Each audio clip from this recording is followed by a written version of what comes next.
Bueno, primero, el Código Penal ya entró en vigencia en una parte, de acuerdo a lo que establece el artículo 621, en el sentido de que hay algunos trámites que pueden irse haciendo ante el juez de ejecución de la gente que va a ser beneficiada con la libertad condicional. En segundo lugar, yo creo que el Código Penal es una necesidad que moderniza el derecho penal, establece criterios de proporcionalidad, establece y califica el desvalor del resultado, el desvalor de la acción, que eran figuras que nosotros las teníamos de manera doctrinaria, pero que ahora se reivindica en este código, lo cual lo moderniza. Yo creo que aún al entrar en vigencia al código se le pueden hacer reformas, pero eso es muy diferente a abortar la reforma penal que el Estado de Honduras necesita. En el sentido que yo comparto algunos criterios que tienen que ver con que hay una necesidad de hacer algunas reformas al código, pero no considero que sea apropiado abortar toda la reforma por unas reformas pequeñas que deban hacerle al código. ¿Cómo entender que primero fue socializado este documento?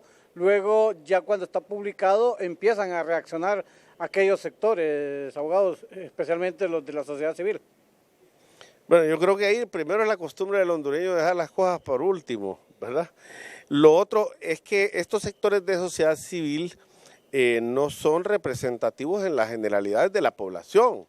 Estos vinieron a sustituir al movimiento obrero, al movimiento campesino, al movimiento de los pobladores, pero ellos funcionan de acuerdo a quien les financia. En el momento de la socialización no tenían recursos para eso y no les llamó la atención concentrarse en lo que implicaba la reforma penal.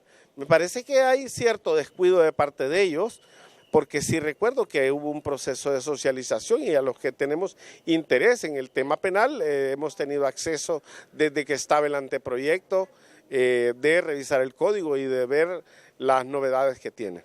Usted me está diciendo que estos reclamos de la sociedad civil, entre otras organizaciones, es simplemente para justificar los fondos que les asignan, inclusive hasta el mismo gobierno. En gran parte sí, de hecho las organizaciones de la sociedad civil no representan a ningún segmento de la población, representan los intereses de quienes financian, a veces inclusive del gobierno, y necesitan de alguna manera justificar sus ingresos. Yo lo que creo en sentido general es que por la necesidad de una reforma no se va a abortar toda la reforma penal.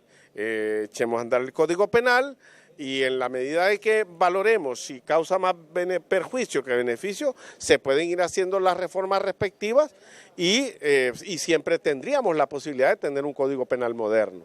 Bajo el artículo 625 señala usted que perfectamente ya se pueden hacer trámites, prácticamente entonces ya no hay vuelta de hoja. Yo siempre he creído que no hay vuelta de hoja con el periodo de vacatio de la ley, porque ese artículo establece que entra en vigencia y se pueden hacer algunos.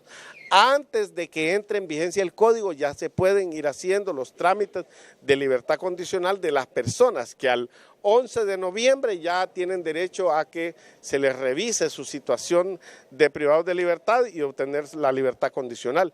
Eso está claro en el artículo 621 y ha estado claro desde que lo publicaron y está vigente desde su publicación. Que alguien venga y opine del código sin haberlo leído, ese es otro problema, pero hay una parte de ese código que ya está en vigencia.